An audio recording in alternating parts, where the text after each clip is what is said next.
The auto industry has an open secret about Tesla's Cybertruck that nobody's talking about on camera. This thing isn't just polarizing, it might be the most dangerous production vehicle released in decades. The gap between what Tesla promised and what they delivered isn't just disappointing, it's lethal. And that's not me being dramatic, that's just what the crash data is starting to show. So, let's cut through the hype and the PR spin and look at what's actually going on with this stainless steel death trap they're calling the future of transportation.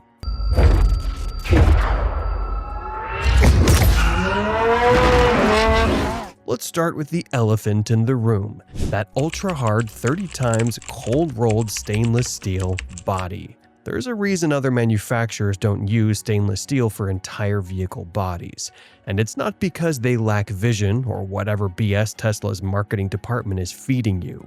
Stainless steel is notoriously difficult to work with. It's rigid, it resists traditional stamping processes, and it's nearly impossible to get consistent quality across production runs. That's why you're seeing all those Cybertrucks with misaligned panels, weird gaps, and finished surfaces that look like they were assembled by a drunk robot on its last day before retirement. That stainless steel is also incredibly energy intensive to produce. For a company that's supposedly all about sustainability, they sure picked one of the least eco-friendly materials possible for their flagship truck. History's actually tried this experiment before. Ford made a handful of stainless steel deluxe models back in 1936, as a publicity stunt, mind you, not as a serious production technique. Then there was the DeLorean, which, let's be honest, is remembered for being in a movie, not for being a good car. The company literally went bankrupt. The repair costs are going to be absolutely brutal too. Fender bender in your F-150, couple grand, back on the road in a week. Same thing in your Cybertruck, you're looking at 5 figures easily, months of waiting for parts and repairs that might not even match the original finish. So, Tesla essentially ignored a century of automotive manufacturing wisdom because it looks cool. Because Elon wanted to live out some dystopian sci-fi fantasy. The stainless steel isn't just an aesthetic choice, it's the root cause of so many problems that we're just starting to see emerge now that these things are actually on the road. That brings us to the design. Those hard, sharp geometric edges that make the Cybertruck look like it was designed by someone who only had a ruler and exactly zero concern for anyone outside the vehicle. This is where things get really concerning from a safety standpoint. Automotive designers have long understood that curves aren't just aesthetic, they're functional. They distribute impact forces, they guide airflow, and most critically, they reduce injury severity for pedestrians. The Cybertruck's design basically throws all that knowledge in the trash. These design issues aren't just theoretical concerns dreamed up by safety nerds in labs. We're already seeing real-world consequences, and they're exactly as bad as the physics would predict. In Piedmont, California, a Cybertruck crashed and burst into flames, killing 3 passengers. The investigation is still ongoing, but early reports suggest the rigid structure may have contributed to battery pack damage, which then triggered the fire. When you combine a massive lithium battery pack with a design that doesn't manage impact forces well, you've created a potential inferno. Fuel Arc's analysis is particularly troubling. Their preliminary data shows Cybertruck fire-related fatalities occurring at a rate that exceeds the infamous Ford Pinto, the car that literally became synonymous with exploding car in the 1970s. The Pinto was recalled after 27 deaths. The Cybertruck's already on pace to beat that grim record if current trends continue. The battery protection is the critical issue here. In a conventional EV design, the battery pack is shielded by multiple layers of protection and crumple zones.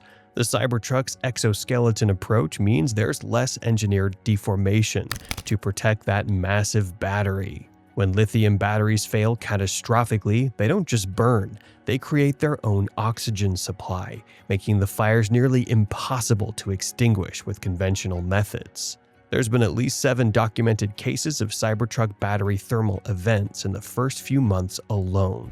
For context, that's roughly 10 times the rate we see with other EVs per 1,000 vehicles delivered. The sample size is still relatively small, but the pattern is concerning enough that fire departments in some jurisdictions are developing specific Cybertruck fire protocols. As if the crash and fire risks weren't enough, the recall situation with this truck is straight up wild. When I first saw the unintended acceleration recall notice, I thought someone was trolling. But nope, Tesla actually built a $100,000 truck where the accelerator pedal can get stuck wide open. Let that sink in. The accelerator pedal, the one component that literally controls whether you're moving or not, can malfunction in a way that turns the vehicle into an unstoppable 6,600-pound missile. The fix Tesla came up with, basically gluing the pedal cover on better. Seriously. That's what the recall service entails, applying adhesive to a part that should never have been detachable in the first place. It's the kind of design oversight you might expect from a freshman engineering project, not a flagship vehicle from the world's most valuable automaker.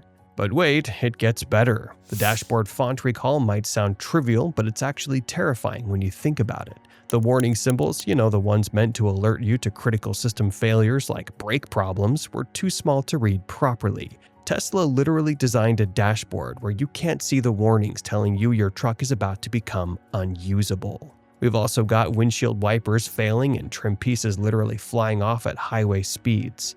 But oh, the water leaks? For a vehicle with an exoskeleton that's supposedly ultra rugged, these things are taking on water like the Titanic after the iceberg.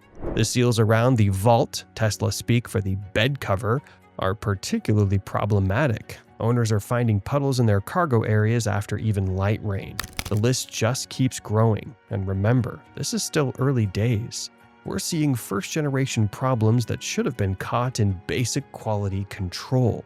The fact that they weren't speaks volumes about Tesla's approach to getting this thing on the road quickly versus getting it right. The real kicker with the Cybertruck is this twisted irony. It scored a 5-star NHTSA rating for occupant protection. So if you're inside this beast, you're sitting pretty. It's literally everyone else on the road who's screwed. Let me break down the physics here, because this is what the Tesla fanboys don't want to talk about. When two objects collide, mass and rigidity determine who walks away. At 6,600 pounds, the Cybertruck outweighs most vehicles by a ridiculous margin. Your average sedan, around 3,500 pounds. Even a standard F-150 is lighter. Throw in that rigid stainless steel exoskeleton with minimal crumple zones, and you've created the automotive equivalent of bringing a tank to a knife fight.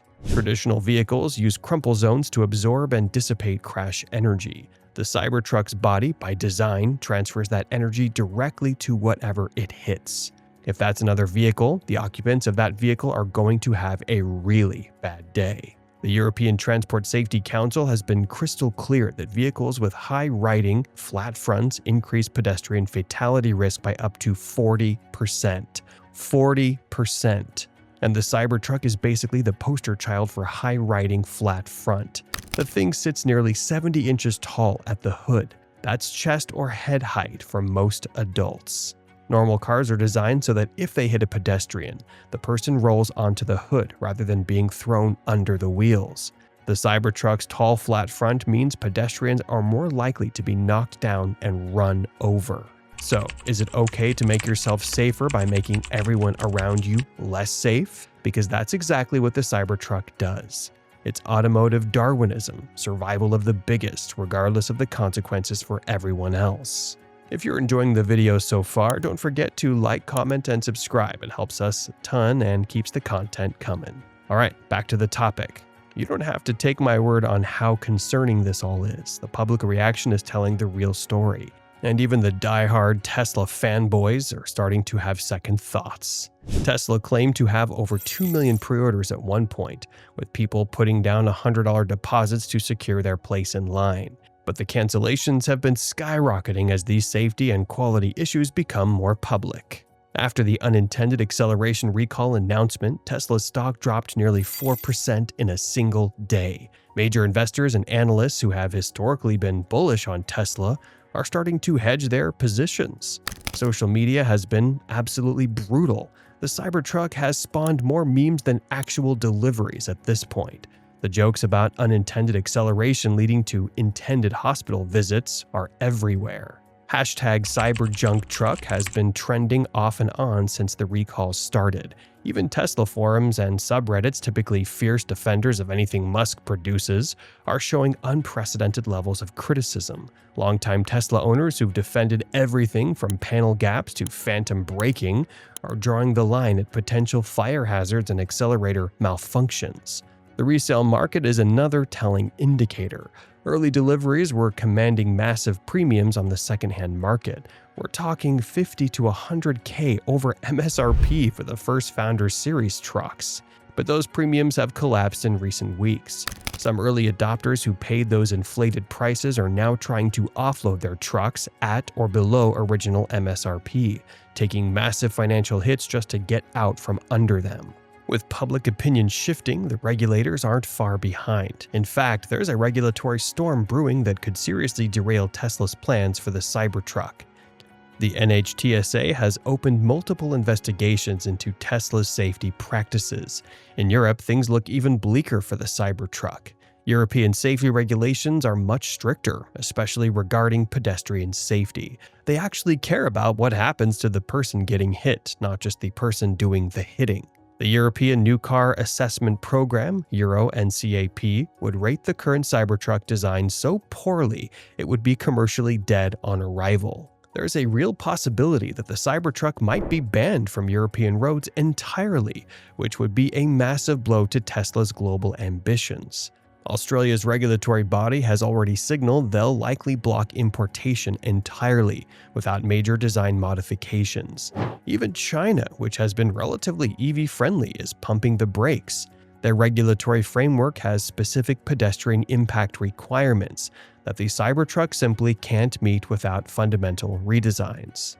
Domestically, certain states are looking at their own restrictions. California's Air Resources Board is reviewing whether the Cybertruck's massive battery and inefficient design should disqualify it from zero-emission vehicle credits.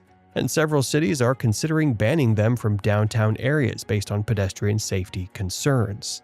The future of stainless steel in car manufacturing is also in question. If Tesla's experiment fails, we might never see another mass-produced stainless steel vehicle again. Future automotive engineering textbooks might use the Cybertruck as a case study in how not to design a vehicle. Insurance companies are quietly building their own case as well. They're seeing the early claims data, and it's ugly. State Farm's actuarial team has reportedly created a special risk category just for the Cybertruck.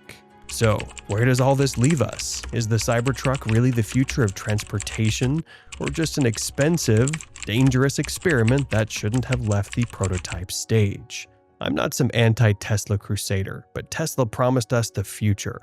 What they delivered is a stainless steel monument to ego that's making our roads less safe for everyone. Between the dangerous design flaws, the mounting real-world incidents, and the embarrassing recalls, it's becoming increasingly clear that the Cybertruck isn't revolutionary, it's reckless. Some will argue these are just early production issues that'll get ironed out. But when those issues involve uncontrollable acceleration, flying parts, and fire risks, we're not talking about quirky growing pains. We're talking about fundamental design flaws that shouldn't have made it past the prototype stage. The Cybertruck represents a fundamental philosophy about what vehicles should be: imposing, aggressive, and prioritizing the occupant above all else. But in a world where we're trying to make transportation safer for everyone, not just drivers, that philosophy feels dangerously outdated. At the end of the day, no amount of Elon tweets or fanboy enthusiasm can change the laws of physics. No matter how futuristic or cool a vehicle looks, its primary function should be safe transportation. And right now, the Cybertruck seems to be failing at that basic requirement. For now, if you see one of these stainless steel behemoths coming your way on the road, my professional advice: give it a wide berth, very wide. Your life might literally depend on it. Based on what we've seen so far, I'm calling Cybertruck a death trap, a stainless steel coffin. But what do you think? Are these just growing pains for a revolutionary vehicle, or is the Cybertruck fundamentally unsafe? Let me know in the comments below. Before you go, make sure to like, comment, and subscribe. And if you want more, click on our other videos. You won't be disappointed. Thanks for watching.